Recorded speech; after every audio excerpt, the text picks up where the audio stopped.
Hello there, my friends.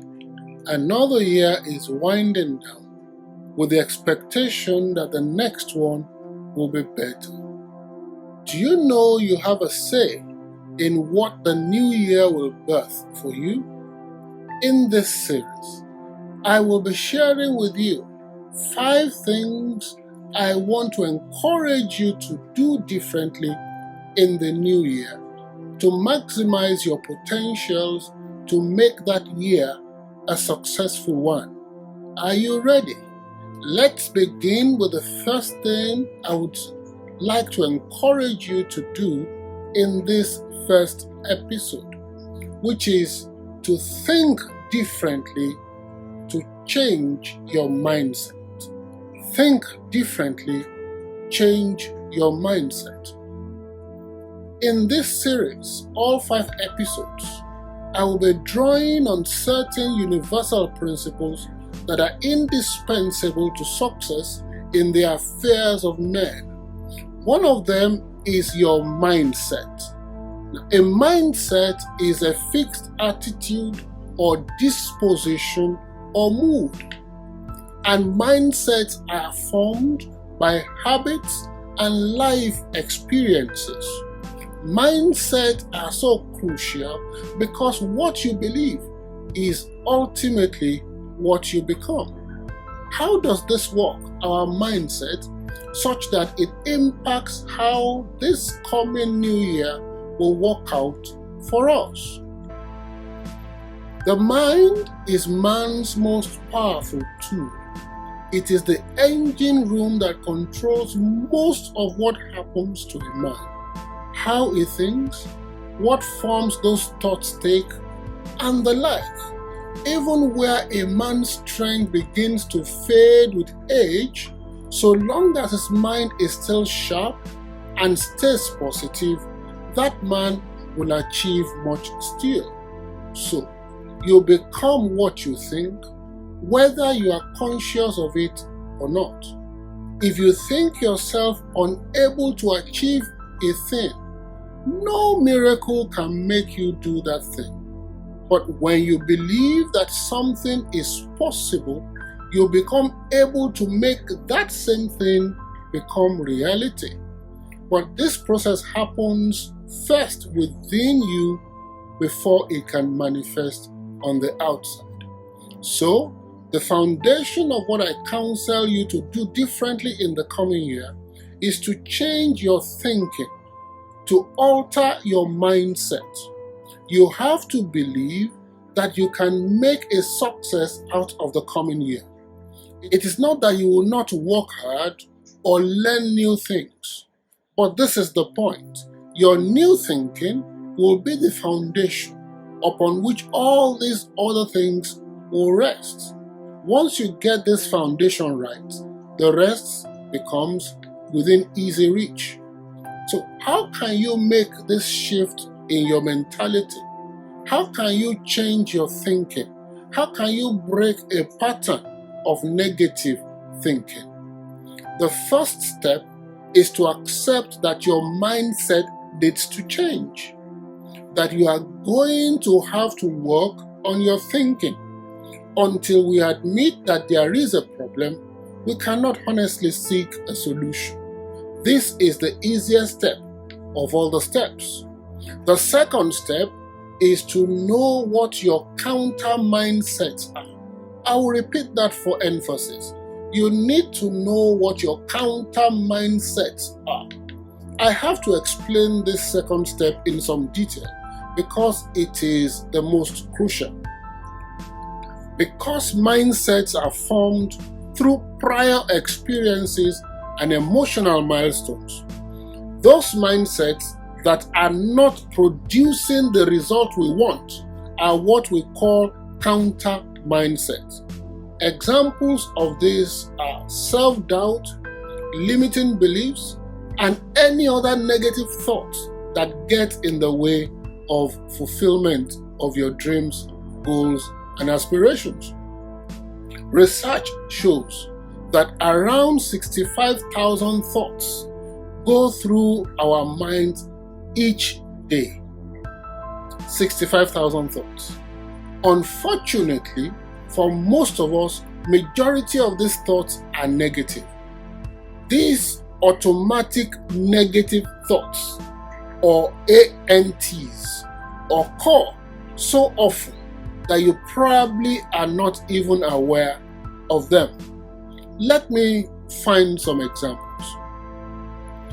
You are out shopping, and there is that little voice that bugs you for irresponsible spending choices, perhaps because of your limited budget, or that little voice that makes disparaging comments about your looks when you look in the mirror.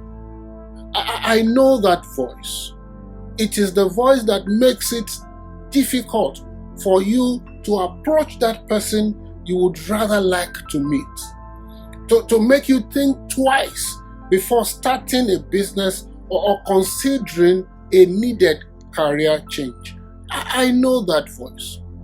All of us have different automatic negative thoughts, or ANTs, and without knowing it, we are habitually allowing these ANTs to destroy our dreams.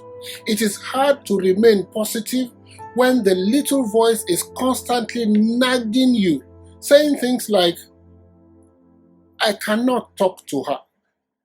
I am not smart enough. I am so out of shape. I am not qualified. I am not worthy, and so on and so forth. My friends, the way to begin to exterminate these ANTs in your head is to begin to pay attention to them. You need to notice when you hear that disparaging voice, for example. You need to recognize how frequently that happens to you. More than likely, my friend, you will find that your limiting thoughts can be narrowed down to a few key themes revolving around your life or your situation. Now, taking note of this is a major step, because we cannot change what we have not discovered and acknowledged. The third step is to do what I call a 360 degrees turn.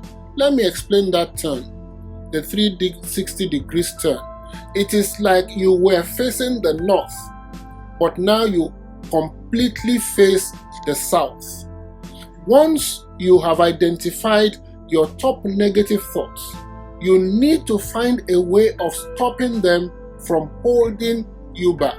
Now, my recommended technique on how to do this 360 degree turn is what I already taught in my emotional intelligence series, which is the alternative thinking technique, where you think the exact opposite of those negative thoughts.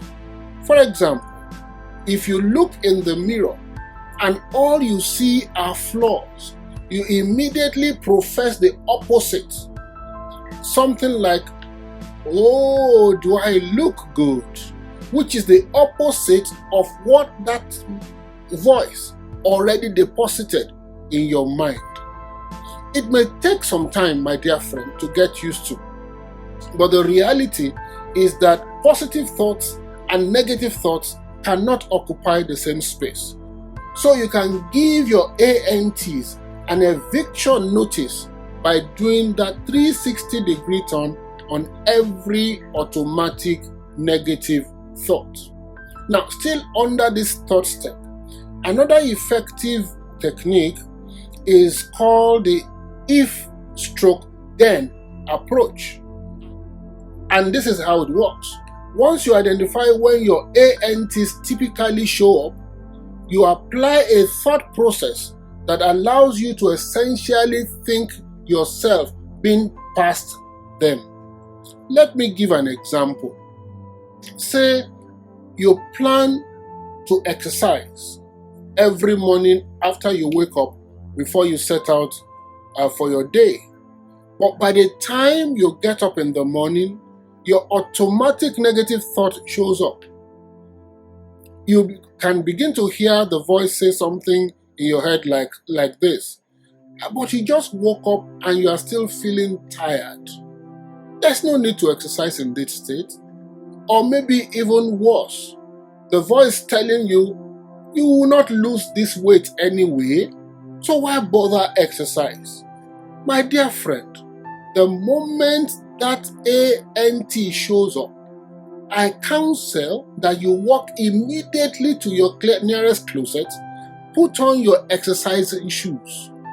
See, just taking one positive step in the right direction is enough to shut those ANTs up. Prepare yourself by creating a list of the if-then statements that may apply to any situation ahead of time. My dear friend, in the next episode of this series, I will be sharing with you the second thing I encourage you to do differently in the new year, which is to set goals differently by getting a roadmap. See you then. We love you. Bye for now.